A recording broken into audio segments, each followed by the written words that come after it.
अस्सलामु अलैकुम वरहमतुल्लाहि वबरकातुहू। प्यारे बच्चों, क्या हाल है आप सबका? उम्मीद करती हूँ बिल्कुल ठीक ठाक होंगे। आज जो हमारी स्टोरी वो ये है, अल्लाह जिंदा है।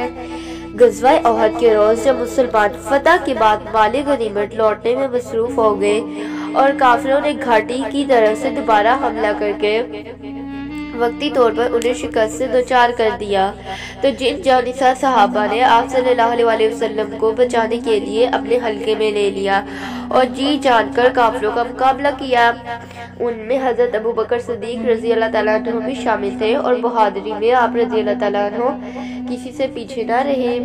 गर्ज तमाम गज़वात में हजरत अबू बकर सिद्दीक रजी अल्लाह तआला अन्हु ने रसूलुल्लाह सल्लल्लाहु अलैहि वसल्लम के दोष बदोश हिस्सा लिया। अल्लाह ताला के आखिरी नबी सल्लल्लाहु अलैहि वसल्लम ने इस दुनिया से रोहलत फरमाई तो मुसलमानों पर गम का पहाड़ टूट पड़ा।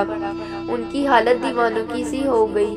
हजरत उमर रजी अल्लाह तआला अन्हु का तो ये आलम था कि नंगी तलवार लेकर मस्जिद में खड़े हो गए और बुलंद आवाज में कहना शुरू कर दिया, जो शख्स ये कहेगा कि रसूलुल्लाह सल्लल्लाहु अलैहि वसल्लम फौत हो गए, मैं इस तलवार से उसका सर उड़ा दूंगा। आप सल्लल्लाहु अलैहि वसल्लम हरगिज़ फौत नहीं हुए, बल्कि अपने रब के हुजूर तशरीफ ले गए हैं। इसी तरह जिस तरह हज़रत मूसा अलैहिस्सलाम तशरीफ ले गए थे और रसूलुल्लाह सल्लल्लाहु अलैहि वसल्लम भी यकीनन वापस आएंगे और मुनाफिकीन के हाथ पांव काटेंगे।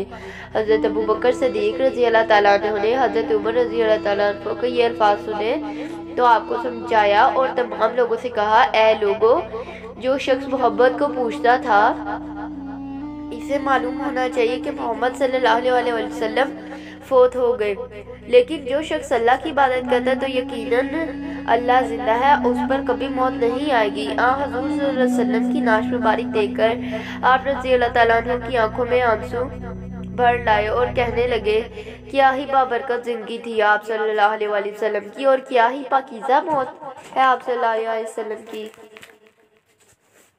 तो प्यारे बच्चों, उम्मीद करती हूँ आप लोगों को स्टोरी पसंद आई होगी। अल्लाह हाफिज।